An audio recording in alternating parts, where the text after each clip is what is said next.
Cela étant dit, il faut bien voir quel est le problème qui est sous-jacent à ça. Il y a le grand problème de civilisation, d'accord, mais il y a un problème beaucoup plus aigu qui est derrière ce problème-là. C'est le problème de l'identité revendiquée. Le drame actuellement, c'est que un certain nombre de jeunes Français ne se revendiquent pas une identité française et trouvent une sorte de reconnaissance d'eux-mêmes à travers une identité communautaire. Que ce soit des Corses ou que ce soit des Algériens ou des Tunisiens. Et ça, c'est un vrai problème qu'on peut essayer de résoudre ensemble, d'ailleurs. Gilles Garnier a dit quelque chose. Ils sont souvent français. Hein. Oui, bien sûr. Ils sont nés en France, ils ont été mal éduqués en France. Non, ils ont été mal éduqués en France. Nous sommes d'accord. Je crois que vous leur avez donné une très mauvaise éducation. Les lois de la République ne sont pas assez appliquées. C'est qui est responsable ? C'est la République ou c'est leurs parents ? C'est la République, ce sont les éducateurs. On n'a pas les ça. Parents Et les parents, bien évidemment. On n'a pas ça en Tunisie. Les gens qui sont venus respectent les lois de la République tunisienne et française. Gilles Garnier a dit quelque chose qui mérite d'être souligné. Il a dit, est-ce que ça se décrète, l'amour de la patrie, l'amour de la France, de la patrie quelle qu'elle soit ? Je voudrais revenir sur un fait. Il est sûr, pas pour des vertus particulièrement propres à la Tunisie, mais il est sûr qu'en Tunisie, on n'aurait pas sifflé l'hymne. Et pour une raison simple, c'est que le problème de l'identité, même s'il existe en Tunisie, comme dans tous les pays actuellement, parce que toutes nos identités sont fragiles, avec le monde tel qu'il se développe, le transfrontalier, le transnational et le post-national qui est dans tous les esprits, évidemment.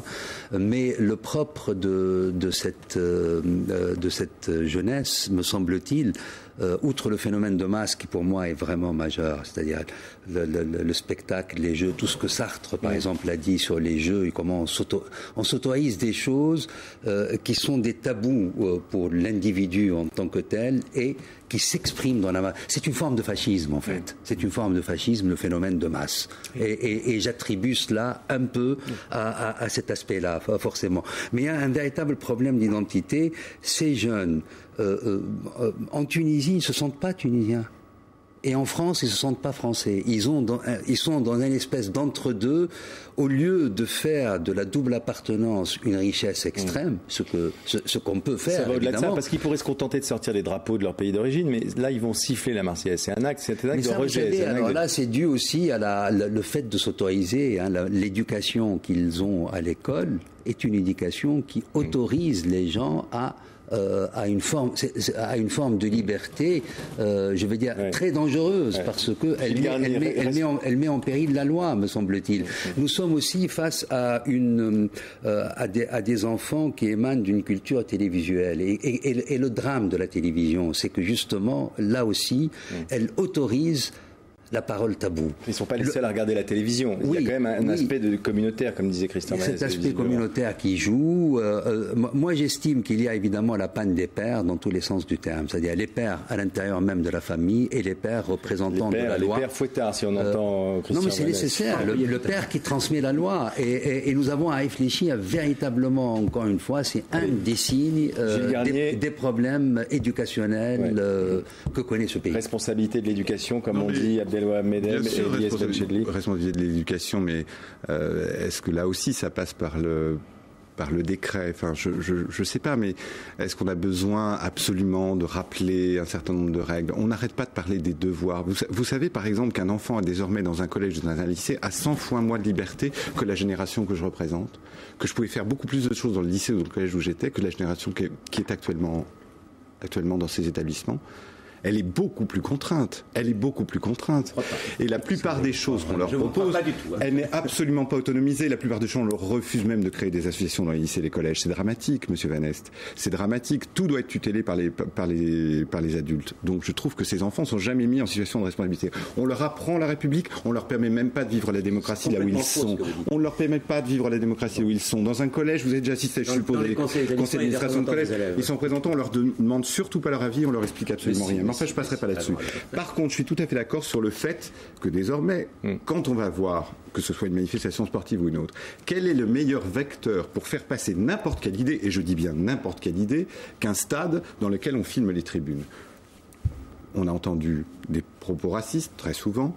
On a entendu des propos homophobes, très souvent. On a entendu, bien évidemment, je ne sais quel c'est pas brillant, règlement de compte. C'est pas brillant, mais c'est un moyen. C'est le moyen de dire n'importe quoi, de montrer n'importe quoi devant 6 millions de personnes, ou devant des millions de personnes qui regardent. Donc, sincèrement, comme je le dis tout à l'heure, quand on voit qu'à la finale de la Coupe du Monde, ou à la demi-finale, quand la France gagne ou ne gagne pas, il y a des milliers de drapeaux dans les rues, et il y a les mêmes mômes de ma ville, de mon canton, de mon département, qui sortent avec le drapeau français et le drapeau algérien, ou le drapeau tunisien, ou le drapeau marocain. Je dois l'interpréter comment ce jour-là ?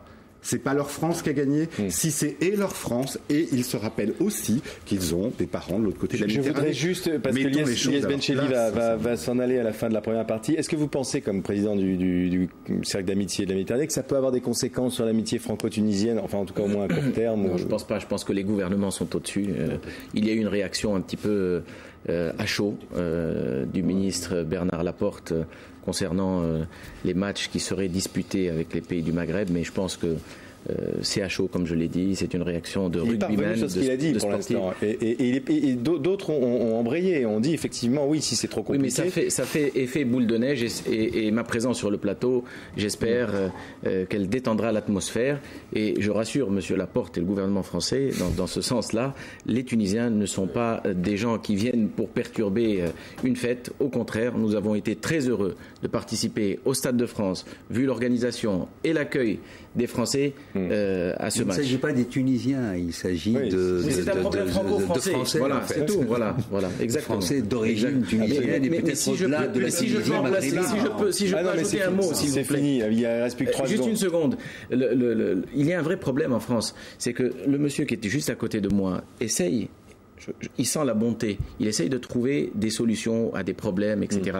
Mais il y a des gens qui profitent de vous, vous savez. Et ces gens-là, parmi eux, il y a des voyous. Je vous le dis. Et il y a des gens qui ne sont pas fiers d'être français, monsieur. Alors, s'ils ne sont pas fiers d'être français, mais alors si on n'aime pas la France, c'est la mi-temps. C'est la mi-temps et on va changer. Et nous aussi, on va changer un peu les joueurs. C'est la mi-temps. On se retrouve après le journal. Merci. Mais la démocratie, c'est